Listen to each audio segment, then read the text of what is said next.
हाथी और उसके दोस्त। एक बहुत बड़ा जंगल था और उसमें बहुत सारे जंगली जानवर रहते थे। उस जंगल में एक हाथी ही ऐसा था जिसका कोई भी दोस्त नहीं था।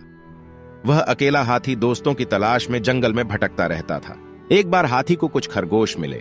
हाथी ने उनसे कहा, भाई, क्या मैं तुम्हारा दोस्त बन सकता हूं? फिर खरगोश ने कहा, आप मेरे घर के अंदर फिट होने के लिए बहुत बड़े हैं, तुम मेरे मित्र नहीं हो सकते। कुछ देर बाद हाथी को कुछ बंदर दिख गए। जब हाथी ने उनसे दोस्ती करने को पूछा तब उन्होंने जवाब दिया, आप बहुत बड़े हैं और पेड़ों पर झूल नहीं सकते हैं जैसा हम करते हैं, इसलिए हम आपके दोस्त नहीं हो सकते।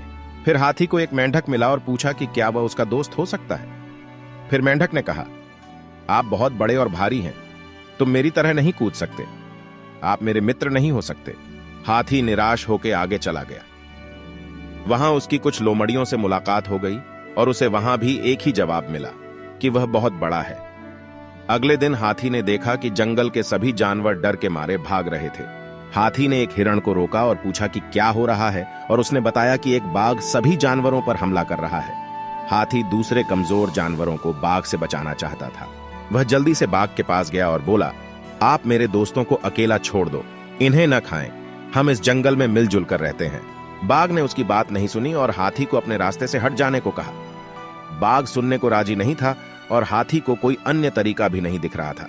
फिर हाथी ने बाघ को जोर से लात मार दी और बाघ डर के मारे वहां से भाग गया। हाथी ने अपनी बहादुरी से बाघ को भगा दिया। यह देखकर सभी जानवर एकजुट हो गए और उसके दोस्त बन गए। शिक्षा दोस्त सभी आकर के होते हैं।